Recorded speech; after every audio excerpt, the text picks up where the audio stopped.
우리 하나님의 말씀 보시겠습니다. 오늘 우리에게 주시는 하나님의 말씀은 사도행전 9장 17절에서부터 22절까지 있는 말씀입니다. 신약성경 202페이지 정도쯤에 있습니다. 사도행전 9장 말씀 17절부터 22절까지 있는 말씀을 저와 여러분들이 한 절씩 한 절씩, 그리고 21, 22절은 같은 목소리로 읽도록 하겠습니다. 찾으신 줄 알고 제가 먼저 17절을 읽습니다. 아나니아가 떠나 그 집에 들어가서 그에게 안수하여 이르되, 형제 사울아, 주 곧 내가 오는 길에서 나타나셨던 예수께서 나를 보내어 너로 다시 보게 하시고 성령으로 충만하게 하신다 하니, 즉시 사울의 눈에서 비늘 같은 것이 벗어져 다시 보게 된지라. 일어나 세례를 받고 음식을 먹음에 강건하여 지니라. 사울이 다메섹에 있는 제자들과 함께 며칠 있을새 즉시로 각 회당에서 예수가 하나님의 아들이심을 전파하니, 21, 22 같이 봅니다. 듣는 사람이 다 놀라 말하되, 이 사람이 예루살렘에서 이 이름을 부르는 사람을 멸하려던 자가 아니냐. 여기 온 것도 그들을 결박하려 대제사장들에게 끌어가고자 함이 아니냐 하더라. 사울은 힘을 더 얻어 예수를 그리스도라 증언하여 다메섹에 사는 유대인들을 당혹하게 하니라. 아멘. 오늘 주시는 이 귀한 말씀이 태신자를 품고 이제는 본격적으로 전도에 동참하기를 원하는 우리 모두 가운데에 힘이 되고 항상 소망이 되고 위로가 되는 은혜의 말씀 될 수 있기를 주님의 이름으로 축원합니다. 한국 기독교 역사를 보면은요, 우리는 많은 선교사님들의 헌신과 섬김, 그리고 순교의 그 피가 이 조선 땅에 스며들었던 것을 너무나도 잘 알고 있을 것입니다. 그 중에서도 미국의 장로교 선교사로 이 조선 땅을 밟았었던 언더우드 선교사님을 여러분들은 다 알고 계실 것입니다. 이 언더우드 선교사님을 통해서 복음을 듣고 지게꾼 전도자라는 별명이 붙여졌었던 신화순 조사가 있었어요. 지금으로 말하면 신화순 전도사님. 이 신화순 전도사님에 관한 이야기로 오늘 본문의 말씀을 시작을 하면서 태신자 작정의 시간을 우리가 갖기를 원하는데요. 신화순 전도사님은 당시 구한말에 콜레라가 창궐하고 있었던 그 시기, 헌신적으로 의료 선교를 펼치고 있었던 언더우드 선교사님과, 그리고 그의 아내 릴리알스 홀튼 선교사님, 그 선교사님들의 일행들로부터 신화순 전도사님은 당시에 큰 감동을 받았습니다.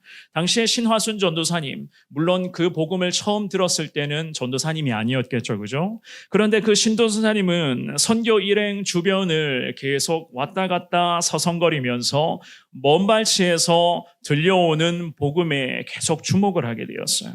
그리고 나서 그 복음을 듣고 예수님을 영접을 합니다. 또한 예수님을 영접하고 나서 자신도 전도에 나서기를 시작하면서 주변 사람들에게 이 신화순 전도사님이 복음을 전하기를 시작을 해요. 신전도사님은 서울 정동에서 언더우드 선교사님과 홀튼 선교사님으로부터 복음을 먼저 듣게 되었고, 그리고 그 일행으로부터 복언 지식을 깨닫고 배우게 되었다고 합니다.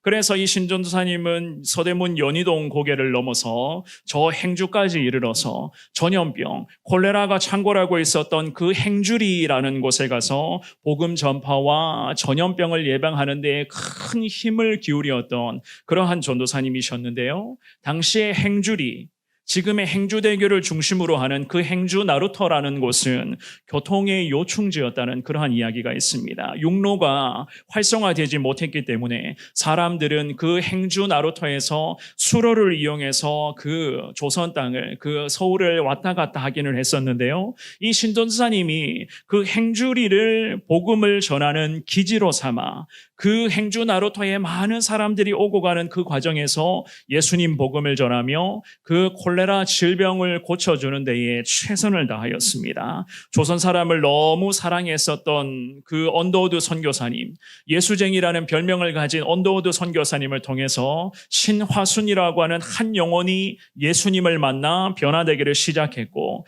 이 신전도사님을 통해서 수많은 영혼이 예수님의 복음으로 구원받는 역사가 구한말 시대에 나타나게 되었다는 그러한 이야기가 있습니다. 특별히 이 신전도사님은요, 품팔이를 하면서도 사람들에게 예수님의 사랑을 계속 나누어 주었고, 그 주변 사람들이 신전도사님을 통해서 들었던 예수님의 복음에 하나 둘씩 예수님을 믿기를 시작을 했다고 합니다. 때로는요, 예배 드릴 장소가 없어서 걱정하고 전전긍긍했던 그 행주 나루터의 사람들에게 자기의 집을 내놓으면서 그 자기 집 그 방 안에서 아이들부터 어른들에 이르기까지 한자리에 모여서 그 집에서 찬송 부르며 예배드리며 주님의 은혜를 나누었다는 그런 이야기가 있습니다. 그 신조선사님 집에 모여서 함께 예배드린 사람들의 대부분은 이랬다고 합니다. 그 행주 나루토를 중심으로 주막을 하면서 술 파는 사람들도 많이 있었고, 점쟁이 노릇을 하면서 하루하루 참 끼니를 해결하는 그러한 사람들이 전도사님 집에 와서 주님을 찬송하며 주님을 예배드렸다고 해요. 그야말로 정말로 영적으로 거의 바닥 수준에 있었던 사람들이 예수님을 만나게 되었고, 그들에게 인생의 새로운 희망이 생겨나게 되었고, 내가 이제부터는 예수님의 사랑 가운데 천국 백성으로 나아갈 수가 있겠구나 라고 하는 이 놀라운 복음의 능력이 신전도사님을 통해서 행주 나루토의 많은 사람들에게 예수님의 복음이 확산되었다고 합니다. 게다가 그 행주리의 사람들은요, 자기가 지금까지 섬겨왔었던 그 가정마다 숨겨놓았었던 모든 우상의 찌꺼기들을 예수님 복음 듣고 다 치워버렸다고 하는 그런 이야기도 있었습니다.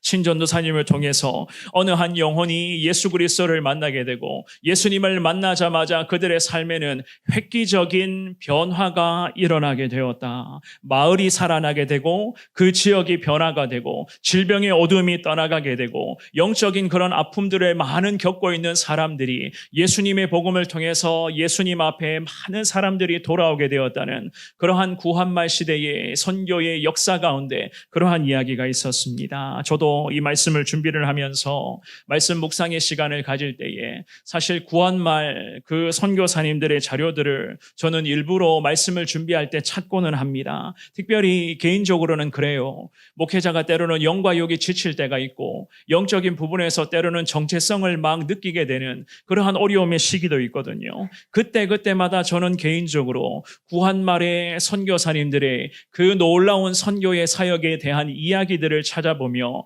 다시 새 힘을 얻고 주님 앞에 그렇게 기도하곤 했었는데, 이번에도 마찬가지였습니다. 구한말 시대의 그런 선교에 대한 이야기를 다시금 읽어보다가 이 신화순 전도사님이라는 이 사람이 있었던 것을 이번에 새롭게 알게 되어서 여러분들에게 말씀을 나누기 전에 이 신전도사님에 대한 이야기를 하면서 오늘 말씀을 나누어야 되겠구나, 그렇게 마음 먹고 이 자리에 올라오게 되었습니다. 언더우드 선교사님과 그의 아내 홀튼 선교사님을 통해서 신화순이라는 영혼이 예수님을 만나게 되었고, 그 영혼이 예수님을 만나서 예수 그리스도의 복음을 전하며 많은 영혼을 살리는 데에 신화순이라고 하는 이 귀한 믿음의 여정이 하나님 앞에 귀하게 쓰임받게 되었다는 이 사실, 누누이 말씀드리지만 이제는 누구 차례인가? 우리 차례이고 우리 교회 차례이고 오늘 예배드리는 내 차례인 것을 오늘 말씀을 통해서 다시금 주님의 마음을 깨달으시기를 바랍니다. 특별히 이 귀한 말씀을 통해서 하나님, 부족하지만 나를 통하여서 내 주변에 한 영혼이라도 다시 예수님 만나기를 원합니다. 예수님을 만나서 그들의 삶이 변화되기를 원하며 그들의 인생에 예수님이 새로운 소망으로 나아갈 수 있기를 원합니다. 주님 앞에 그렇게 기도하시면서 오늘 주시는 말씀 앞에 아멘 하시고, 주시는 이 말씀을 통해서 태신자를 작정하고 여러분들 7주 정도 남았죠, 그죠? 그 7주 남은 태신자 초청 전도 기간 동안 계속 기도하며 전도하시는 저와 여러분 모두가 되시기를 주님의 이름으로 축원합니다. 우리는 오늘 주시는 말씀을 통해서 하나님의 마음을 두 가지로 구분해서 살펴보기를 원하는데요. 그 중에서 첫 번째입니다. 주님의 사명에 또 집중할 것을 하나님 우리들에게 요구하고 계십니다. 주님의 사명 앞에 우리는 집중하라. 오늘 본문의 말씀은 사울이라고 하는 사람이 예수님을 만나게 되고 예수님을 만난 그 이후에 일어나는 사건들을 잘 설명하고 있는 그러한 말씀입니다. 우리가 지난주에 이미 다루었었잖아요. 그죠? 지난주에 다루었던 것처럼 사울이라는 이 사람이 예수님의 은혜를 극적으로 경험을 했었어요. 찬란한 빛으로 오신 이 예수님의 거룩한 존재 앞에 사울이라는 사람은 완전히 압도되었고 양쪽 귀로 들려오는 예수님의 명확한 음성 앞에 이 사울이 완전히 고꾸라져 버렸습니다. 눈을 뜨지도 못한 상태로 3일이라는 시간을 보내면서 이 사울은 주님과의 관계를 드디어 회복하기를 시작을 해요. 그도 그럴 것이 자기가 그토록 핍박했던 자가 예수님이셨잖아요. 그죠? 그 예수님이 자기를 직접 찾아오셨습니다. 그러니 이 사울이 얼마나 큰 충격을 받았겠습니까?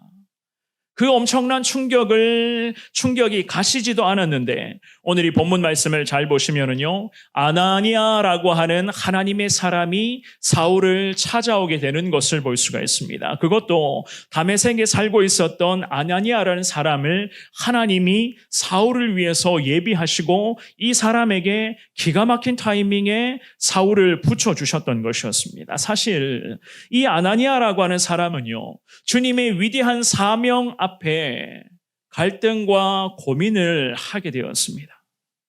왜 갈등과 고민을 하게 되었는가? 사울이라는 이 사람에 대한 악명 높은 명성을 이미 이 아나니아도 소문으로 다 듣고 있었기 때문이었어요. 그래서 이 아나니아, 즉 하나님의 사람 아나니아 역시나 그 마음에는 내면의 갈등이 있었습니다. 주님 앞에 기도하면서 자기 마음속에 계속 일어나고 있었던 갈등과 고민을 기도로서 하나님 앞에 넌지시 비추고 있거든요. 오늘 본문의 13절과 14절 말씀에 보시면 이런 말씀이 있어요. 13절, 14절을 같이 읽어봅니다. 시작. 아나니아가 대답하되 주여 이 사람에 대하여 내가 여러 사람에게 듣사온즉 그가 예루살렘에서 주의 성도에게 적지 않은 해를 끼쳤다 하더니 여기서도 주의 이름을 부르는 모든 사람을 결박할 권한을 대제사장들에게서 받았나이다 하거늘. 아멘. 13절, 14절 말씀을 잘 보시면은요, 주여, 이 사람에 대하여 내가 여러 사람에게 이미 들었습니다. 이 사람이라는 것은 사울을 이야기를 하죠. 그죠? 이 사울에 대해서 주변의 많은 사람들로부터 이 사울이 어떤 사람인가에 대한 이야기를 이미 들었다. 주님 앞에 기도하면서 이 아나니아가 자기의 마음을 이렇게 넌지시 비추었어요. 사실 이 아나니아의 이러한 마음, 하나님 앞에 기도하면서 나름대로의 항변이겠죠. 그죠? 이 항변은요, 우리는 사실 이해되는 부분이기도 합니다. 왜냐하면은 사울이라고 하는 이 사람이 얼마나 악한 사람이었는가? 저와 여러분들도 잘 알고 있잖아요. 그죠? 이 사람이 얼마나 악한 인생이었는지, 사울이 가지고 있었던 잔혹함은 정말로 그 시대 사람들에게는 두려움 그 자체였습니다. 게다가 이 아나니아가 주님 앞에 기도하며 고백하고 있는 것에서 우리는 알 수가 있듯이 아나니아는요, 이 사울이라는 사람을 직접 알지도 못했던 거예요. 그런데 저와 여러분들이 주목해야 될 부분은 무엇인가 하면 방금 읽어보셨던 이 13절 말씀의 하반절에 기록된 것처럼 주님의 성도들에게 사울이라는 자가 많은 해악을 끼친 것도 사실이었고, 그리고 스데반 집사님을 죽이는 데에 앞잡이 노릇을 하며 사람들을 선동해서 이 스데반 집사님을 죽이는 데에 앞장섰던 것도 사실 명백한 사실이었습니다. 이러한 것들은 어디까지나 부정할 수 없는, 그야말로 우리식으로 말씀드리면 사울에게는 전과 기록으로 남아있는 것이었습니다. 어쩔 수가 없는 것이었어요. 그랬기 때문에 오늘 이 본문의 말씀에서 하나님의 사람이었던 이 아나니아가 주님 앞에 기도하면서 기도 중에 자기 자신의 내면과 그 마음 안의 갈등과 고민을 기도하면서 넌지시 주님 앞에 비추었던 거예요. 사울을 찾아가는 이 하나님의 명령에 당연히 하나님의 사람 아나니아는 순종해야 되는 것은 마땅한 것인데, 순종할 때에 자기 생각에는, 내 판단에는 과연 이러한 사람에게까지 가서 내가 복음 전해야 되는가, 이러한 갈등이 있었던 것이었습니다. 하지만 저와 여러분들이 주목해야 될 것은 무엇인가? 바로 이 부분이에요. 이러한 것들은 어디까지나 사람의 마음이자 인간의 생각이라는 거예요. 아나니아의 개인적인 생각이자 그 마음속에 당연히 일상적으로 생각할 수밖에 없는 그러한 모습입니다. 어디까지나 이것은 하나님 앞에서 내 생각이지 우리 예수님의 마음은 아니라는 거예요. 우리가 이 부분을 주목을 하셔야 되는 겁니다. 왜 그런가? 예수님의 복음은 차별이 없는 복음이거든요. 우리 예수님의 사랑은 사람 차별하지 않거든요. 살인자, 범죄자, 끔찍한 죄를 저질렀던 자들, 그 사람들에게도 예수님의 복음은 그 영혼을 살리는 유일한 복음, 능력의 복음인 것을 믿을 수 있기를 주님의 이름으로 축원합니다. 그야말로 예수님의 복음은 모든 영혼에게 가장 필요한 최고의 복음이에요. 그래서 오늘 본문의 말씀에서 하나님의 사람 아나니아는 예수님께 기도하면서 자기 마음의 내면적 갈등을 고백합니다. 내가 여러 사람에게 듣사온즉 13절 중반부에 그렇게 말하고 있죠. 그죠? 내가 여러 사람들에게 이미 들었습니다. 사랑하는 여러분, 기억하셔야 됩니다. 예수님의 거룩한 사명 앞에 우리 예수님 저나 여러분들에게 원하는 신앙 고백은 무엇인가 하면은요, 내가 판단하기를 주님 내가 생각해 봤는데 주님 내가 계산해 보니까 이거 아니에요. 이 사람은 아닙니다. 이 사람은 아니에요. 이러한 대답을 주님이 우리에게 원하신 것이 절대로 아닙니다. 우리 예수님께서 오늘 이 시간에 주님께 예배드리며 태신자 작정으로 영혼을 품고 기도하기를 간절히 원하는 우리들에게 주님이 원하시는 신앙 고백은 이겁니다. 주님의 명령이라면 부족한 제가 주님 뜻대로 순종하겠습니다. 이것이 하나님 뜻이라면 모자람이 많은 제가 주님의 능력에 힘입어서 기도하며 엎드리겠습니다. 하나님 우리에게 이거를 원하시는 것 아니겠습니까? 내가 많은 사람에게 들어봤는데 하나님 이 사람은 정말 아닙니다. 이 사람 정말 소망 없어요. 이런 이야기를 주님이 우리들에게 원하는 것이 아니라는 겁니다. 사랑하는 여러분, 우리가 전도를 하면서 복음을 전하는 그 삶의 현장에서 특별히 영혼을 살리고자 하시는 하나님의 거룩한 사명 앞에 나를 낮추어야 되는 이유가 바로 여기 있는 거예요. 우리가 불렀던 찬양 가사, 내가 앞서면 아무것도 안 됩니다. 내가 앞서면 아무것도 안 되는 거예요. 나를 통하여서 성령이 앞설 수 있도록, 성령이 내 삶의 현장 가운데 일하실 수 있도록, 과연 성령님께 모든 것을 내어드리는 그러한 삶을 살아가게 해달라고 우리가 그 마음 가지고 주님 앞에 집중하여 기도하셔야 되는 거예요. 지금 이 순간에 하나님 원하시는 뜻이 무엇인가? 우리 하나님이 가장 기뻐하시는 영혼 살리는 이 전도와 기도에 부족한 내가 어떻게 해야지만이 순종하며 집중할 수 있는가를 고민하시고 기도하셔야 되는 것이 가장 먼저의 고백되는 것 아니겠습니까?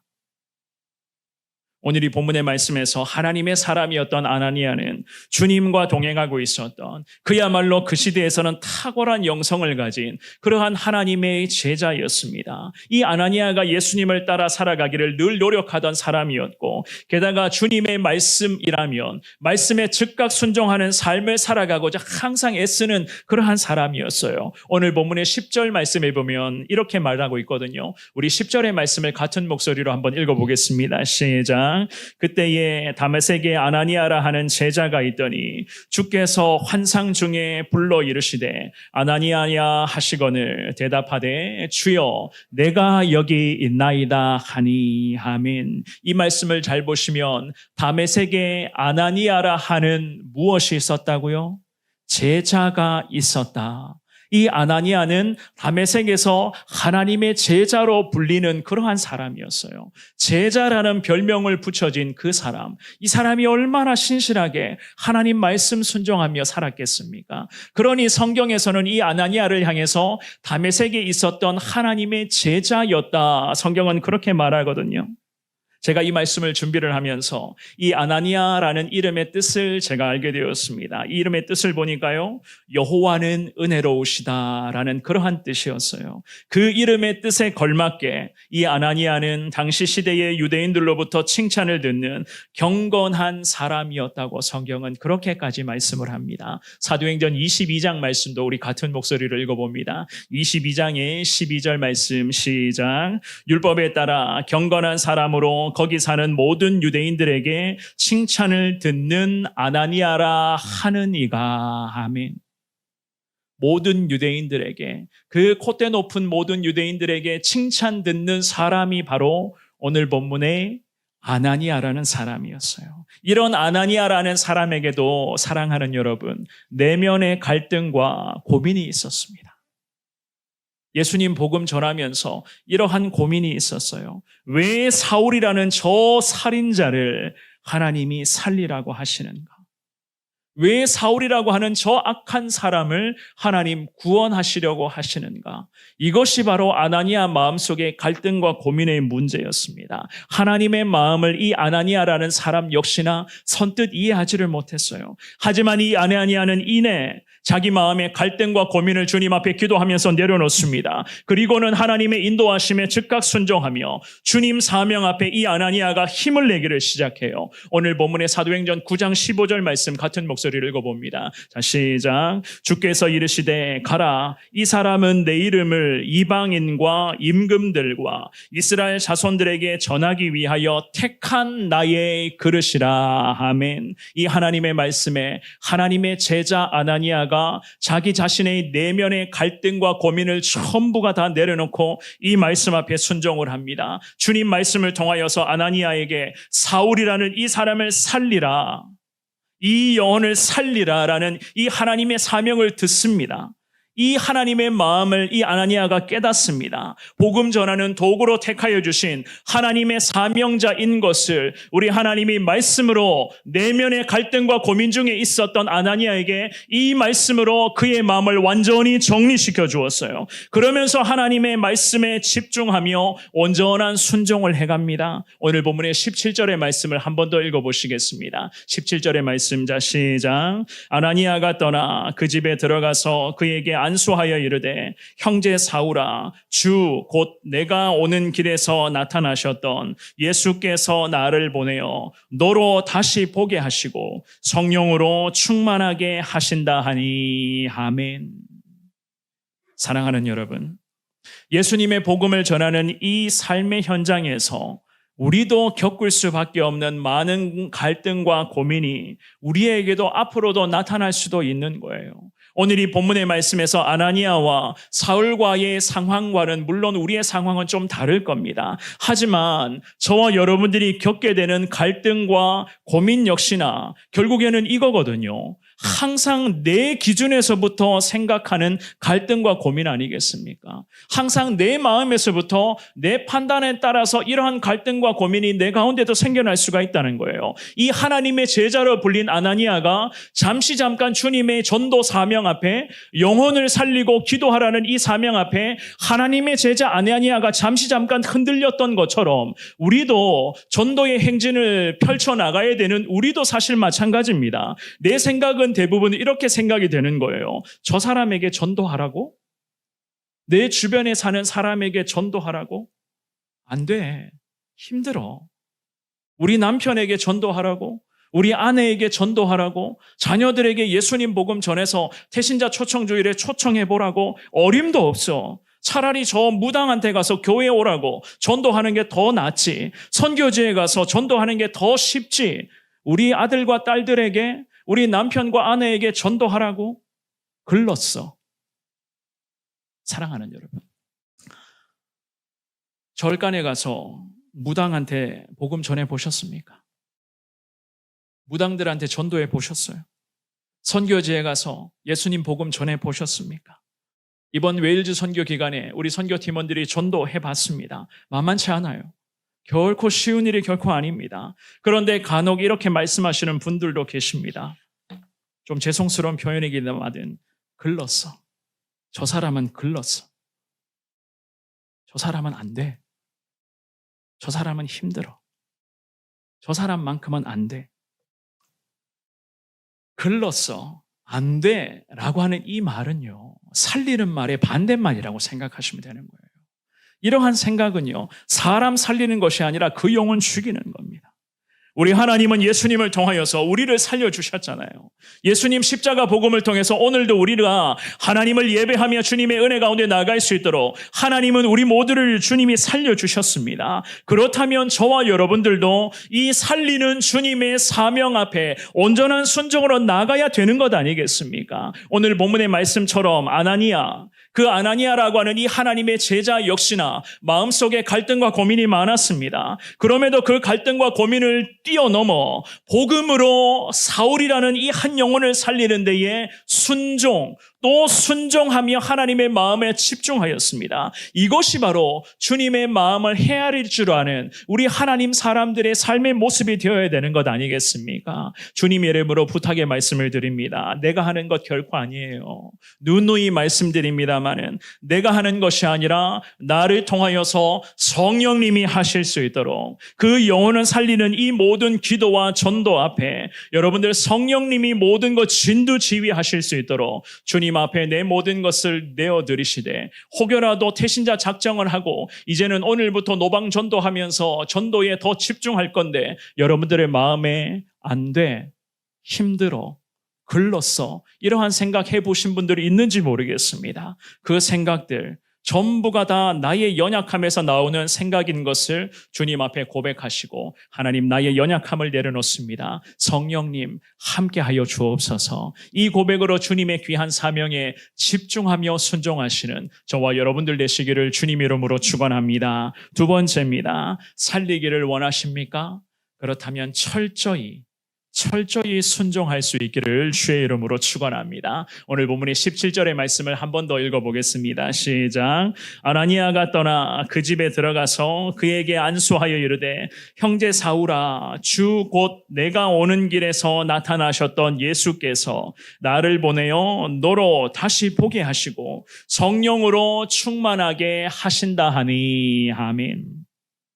이 아나니아는 사울이라는 사람이 예수님을 만나 살아나게 되고 사명자로 새롭게 출발을 하는 데에 결정적 역할을 했던 사람이었습니다. 아나니아의 순종의 모습을 여러분들이 늘 기억을 하셔야 돼요. 자기 자신 안에 내면의 갈등과 고민이 있었잖아요. 과연 이 사울이라는 사람을 왜 하나님이 살리려고 하시는가? 이 마음이 그 10년 가운데 떠나가지를 않았습니다. 하지만 이 아나니아는 자기 안의 인간적인 갈등과 고민을 주님을 향한 믿음으로 한순간에 뛰어넘어 버렸어요. 그리고 나서는 17절 말씀에서 이야기를 하는 것처럼 이 아나니아가 사울을 향해 다가가면서 이렇게 이야기를 합니다. 17절의 중반부에 예수께서 나를 보내셨다. 그런 고백을 하고 있어요. 예수께서 나를 보내셨다. 그리고는 곧장 사울에게 안수를 합니다. 안수하며 기도할 때에 사울의 눈이 밝아졌다고 성경은 그렇게 말씀을 합니다. 그야말로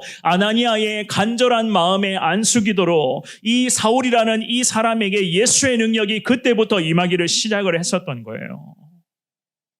저는 이 말씀을 묵상하고 준비를 하면서 참 한 영혼을 살리는 것이 결코 만만치 않은 것임을 다시금 느끼게 되었습니다. 특별히 제가 오늘 이 말씀에서부터 큰 감동을 받게 되었는데요. 17절 말씀의 중반부에 보시면은요, 형제 사울아라고 이 아나니아가 사울을 그렇게 일컫고 있습니다. 너무나 감동적인 구절 아닙니까? 형제 사울아.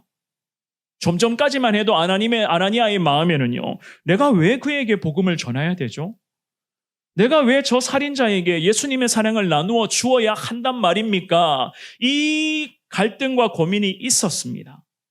이런 갈등과 고민에 빠졌던 아나니아였어요. 사울의 악한 명성에 아나니아 자신의 목숨도 사실 어떻게 될지 모르는 그러한 어려움의 상황 아니었겠습니까? 게다가 이 사울은 스데반 집사님을 죽이는 데에 앞장섰던 사람이었고 많은 성도들을 잡아 죽이기 위해서 이 다메섹 땅에 오게 된 사람이 바로 오늘 본문의 사울이라는 그러한 사람이었습니다. 하지만 이 아나니아는 예수님의 말씀이었기 때문에 주님이라고 하는 그 사울이라고 하는 그 영혼을 살리시기 위한 주님의 마음에 온전한 순종을 하며 주님 앞에 엎드립니다. 그러면서 사울을 향해 기도하기를 내 형제 사울아. 아나니아가 그렇게 지금 부르고 있어요. 형제라고 지칭한 것은요, 사울의 모든 악한 죄가 용서받고 사울이라는 자가 이제부터는 거룩한 기독교 공동체의 일원으로 선언되는 우리 하나님의 마음이었던 것이었습니다. 내 형제라고 부르면서 그를 위해서 기도했었던 아나니아의 철저한 순종으로부터 드디어 사울이라는 이 영혼에 놀라운 주님의 은혜가 임하기를 시작했었던 것이었습니다. 예수님께서 나를 보내셨기 때문에. 누가 보내셨다고요? 예수님이 아나니아를 사울에게 보내셨기 때문에 이 사울이라는 영혼을 품고 기도하기를 내 형제 된 사울아, 이 마음으로 이 사울의 영혼을 살리는 데에 온전한 순종을 하고 있었던 아나니아였습니다. 이제는 사울이 어떻게 되었습니까? 그가 살아나는 모습 한번 볼까요? 18절과 19절의 말씀을 우리 같은 목소리로 읽습니다. 시작. 즉시 사울의 눈에서 비늘 같은 것이 벗어져 다시 보게 된지라. 일어나 세례를 받고 음식을 먹음에 강건하여 지니라. 사울이 다메섹에 있는 제자들과 함께 며칠 있을새. 아멘. 앞을 전혀 볼 수 없었던 사울의 눈에 영적인 비늘을 벗겨주신 우리 하나님이셨어요. 그동안의 그런 악한 모습으로 살고 있었던 사울의 인생의 어두움의 그늘을 한순간에 주님이 다 소멸시켜 주신 후에 우리 하나님은 곧장 사울에게 앞을 내다볼 수 있는 영안을 주님이 허락하셨다고 성경은 그렇게 말씀을 합니다. 그래서 이 사울은 일어나자마자 세례를 받게 되었고 음식을 먹게 되어서 강건해질 수 있었다고 말씀을 합니다. 예수님을 만나서 한 영혼이 살아나기를 시작하니까 기적 같은 복음의 역사가 이 사울을 통해서 온전하게 나타나기를 시작을 해요. 사울은 이 다메섹이라는 곳에서 주님의 복음을 위해서 사명을 감당했던 제자들과 며칠 동안 함께 시간을 보내었습니다. 생각해 보십시오. 사울이 다메섹이라는 이 지역에 갔던 이유가 무엇이었습니까? 그렇죠. 그죠. 잡으러 갔었어요. 1절과 2절 말씀에 이런 말씀이 있잖아요. 우리 한번 읽어볼까요? 9장 1절과 2절을 같이 봅니다. 시작. 사울이 주의 제자들에 대하여 여전히 위협과 살기가 등등하여 대제사장에게 가서 다메섹 여러 회당에 가져갈 공문을 청하니 이는 만일 그 도를 따르는 사람을 만나면 남녀를 막론하고 결박하여 예루살렘으로 잡아오려 함이라. 아멘. 이 목적으로 다메섹까지 갔던 사울이었거든요. 그런데 오늘 본문의 19절로 가봅니다. 19절에 가면은 뭐라고 말씀하고 있습니까? 19절 말씀의 하반절에 보시면은요, 이렇게 말하고 있어요. 사울이 다메섹에 있는 제자들과 함께 며칠 머물렀다. 성경은 그렇게 말씀합니다. 영혼이 살아나게 되고 성령의 충만함을 경험하기 시작했던 이 사울에게 깜짝 놀랄 만한 일들이 생겨나기를 시작을 합니다. 다메섹이라는 이 동네에 예수님 믿는 사람을 잡아와서 예루살렘에서 죽이기 위한 목적으로 이 다메섹에 갔는데 이제는 이 다메섹에서 예수님을 만나 새 사람이 되고 이 사울이라는 자가 다메섹에서 예수님의 복음을 전하기를 시작했던 거예요. 20절과 21절 말씀도 우리 같이 읽어보겠습니다. 본문이 20절 21절입니다. 시작. 즉시로 각 회당에서 예수가 하나님의 아들이심을 전파하니 듣는 사람이 다 놀라 말하되 이 사람이 예루살렘에서 이 이름을 부르는 사람을 멸하려던 자가 아니냐. 여기 온 것도 그들을 결박하여 대제사장들에게 끌어가고자 함이 아니냐 하더라. 아멘.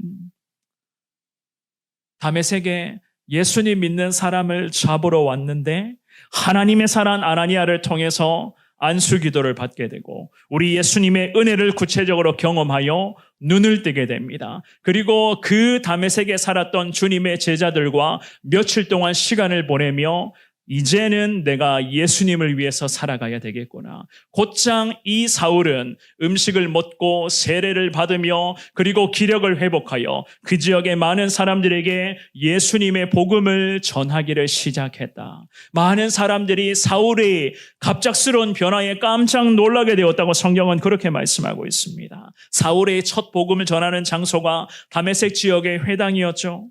기독교인들을 핍박하기 위해서 방문했었던 이 다메섹 회당이었는데 이제는 사울이라는 이 사람이 선교사로서 삶을 살아가는 첫 복음 전하는 공식 장소가 오늘 본문의 다메섹 회당이 되었던 것이었습니다. 우리 하나님은 이렇게 역사하시는 하나님이세요. 우리 하나님의 역사는 이런 식입니다. 사람의 생각과 인간의 예상을 완전히 뛰어넘는 하나님의 일하심 아니겠습니까? 어떻게 우리 스스로가 저 사람은 안 돼, 이 사람은 글렀어, 이 사람은 희망 없어, 이 사람은 죽어도 안 나와, 어떻게 우리가 이런 생각을 할 수가 있단 말이에요. 바울의 입술에서 선포된 복음을 듣고 사람들이 깜짝 놀랐습니다. 이에 사울은 더 힘을 내어서 예수님의 복음을 전하였다. 오늘 본문의 22절은 그렇게 말씀하고 있습니다. 사랑하는 여러분, 우리는 오늘 본문의 말씀을 통해서 사람을 통하여 사람의 영혼을 살리고자 하시는 우리 아버지 하나님의 마음을 온전히 깨달으셔야 되는 거예요. 우리 역시나 마찬가지죠. 주님의 인도하심에 철저히 순종해야 되는 것이 맞아요. 그건 맞습니다. 우리는 그거 맞다고 잘 알고는 있습니다. 아나니아 역시 마찬가지였죠. 하나님께서 이 아나니아라고 하는 사람을 사울을 살리기 위해서 미리 준비해 놓으신 사람이었어요. 사울을 살리기 위해서 이 아나니아를 준비하셨습니다. 그리고 잘 보시면은요, 때가 되었을 때 미리 준비해 놓으신 하나님의 사람 아나니아를 통해서 사울이라는 이 사람을 주님이 살려주셨거든요. 예수님의 복음을 전해주셨습니다. 하나님의 때에 하나님의 방법으로 하나님의 일하심에 따라 하나님은 아나니아를 통해서 사울을 살리셨어요. 오늘 본문의 15절을 한 번만 더 읽어볼까요? 15절 말씀입니다. 자, 시작. 주께서 이르시되 가라. 이 사람은 내 이름을 이방인과 임금들과 이스라엘 자손들에게 전하기 위하여 택한 나의 그릇이라. 아멘. 이방인들에게 복음을 전할 하나님 택하신 그릇인 것을 아나니아에게 선포를 하셨습니다. 만약에 아나니아가 끝까지 하나님의 인도하심 앞에 갈등과 고민을 내려놓지 못했다면 어떻게 되었을까요?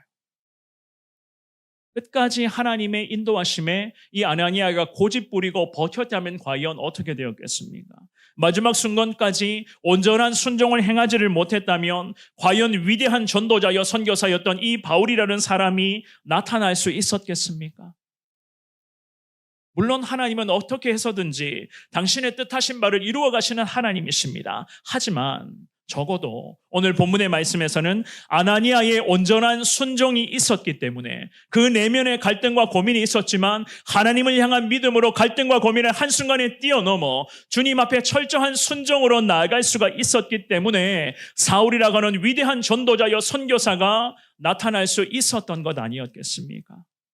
사울이 바울로 변화되고 난 후에 이렇게 신앙 고백을 한 적이 있었습니다. 빌립보서 3장 7절과 8절 말씀에 보면 바울이 이렇게 믿음의 고백을 합니다. 같이 읽습니다. 시작. 그러나 무엇이든지 내게 유익하던 것을 내가 그리스도를 위하여 다 해로 여길 뿐더러 또한 모든 것을 해로 여김은 내 주 그리스도 예수를 아는 지식이 가장 고상하기 때문이라. 내가 그를 위하여 모든 것을 잃어버리고 배설물로 여김은 그리스도를 얻고. 아멘.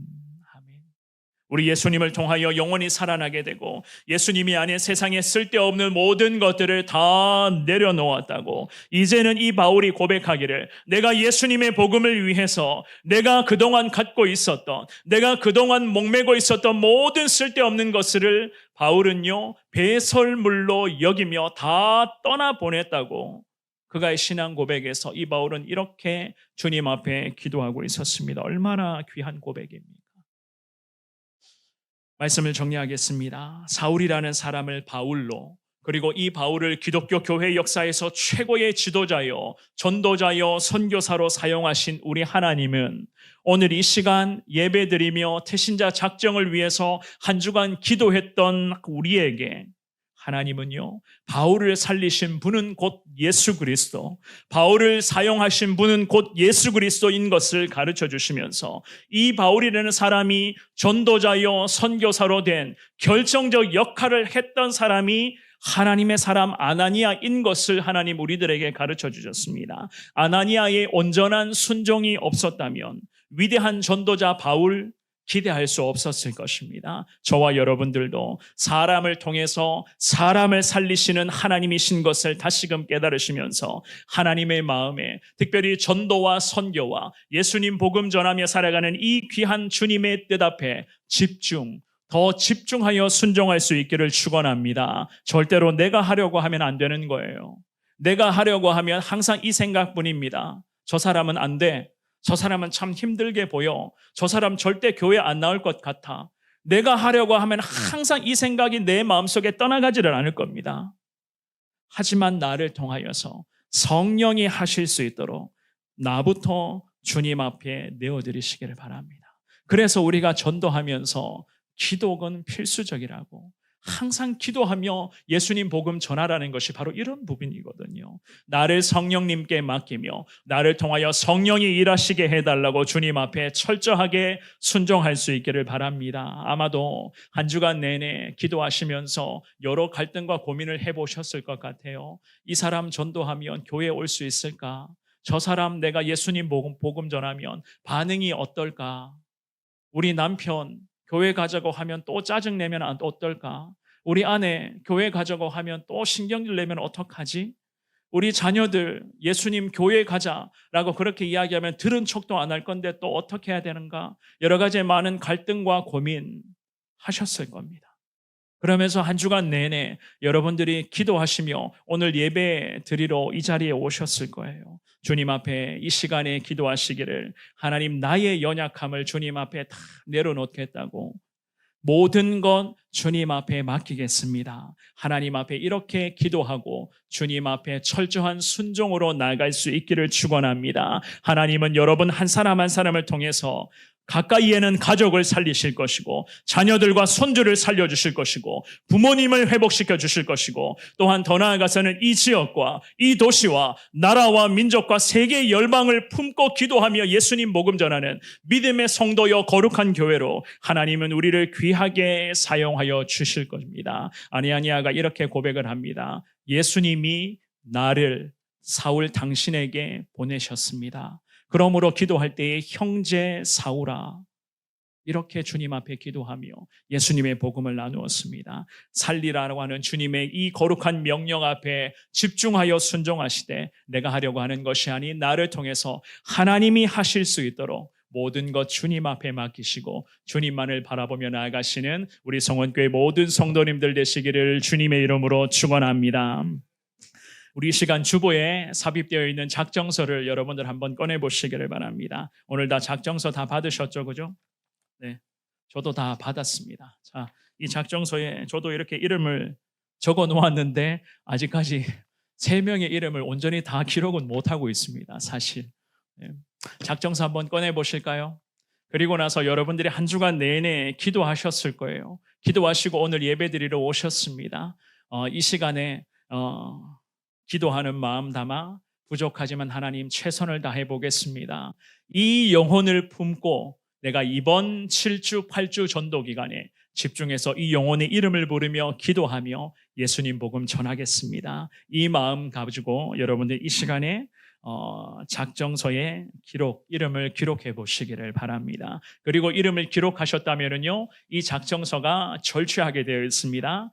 절취하셔가지고 하나는 왼쪽에 있는 작정서는 여러분들이 개인적으로 보관하시며 매번 이름을 부르며 기도하라고 보관용이고, 그리고 오른쪽에 있는 작정서는 절취하셔가지고 교회에 오늘 예배드리러 가시면서 1층 작정서 함이나 아니면 셀 리더에게 제출해 주시기를 바랍니다. 이 모든 우리 작정한 영혼을 놓고 온 교회가 매번 새벽마다, 그리고 오전 11시, 오후 4시, 그리고 모두가 한 주가 전도 기간 내내 주님 앞에 기도하며 영혼 구원에 힘을 쓸 것입니다. 여러분들 기도하는 마음으로 지금 이 자리에서 작정서에 이름을 적어주시고요. 혹여라도 아직도 갈등과 고민하고 계시는 분들이 있을 거예요. 그분들은요, 집에 가셔서 작정하셔가지고 반드시 이번 주간에 셀 리더들에게 꼭 제출해 주시기를 제가 부탁을 드리겠습니다. 테이블에 볼펜이 다 있죠, 그죠? 그 볼펜에 기록을 하시고요. 그리고 볼펜은 갖고 가지 마시고 그 자리에 놔두시면 3부 예배 때도 자기가 작정을 해야 되니까요.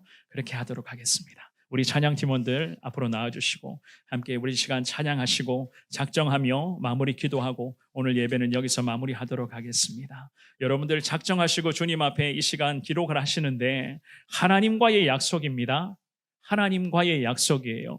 결과는 하나님이 하시는 겁니다. 우리가 해야 될 것은 이 영혼을 놓고 적어도 기도하겠습니다. 그리고 예수님 사랑 나누겠습니다. 우리가 해야 되는 이겁니다. 결과는 하나님께 맡기셔야 되는 거예요. 그 영혼은 하나님이 만져주시는 겁니다. 내가 아나니아 같은 그런 사람이 되게 해달라. 예수님이 나를 당신에게 보내셨습니다. 이 마음을 가지고 여러분들을 작정하시고 주님 앞에 이 시간 찬양 부르고 함께 기도하고 오늘 예배 마무리하도록 하겠습니다.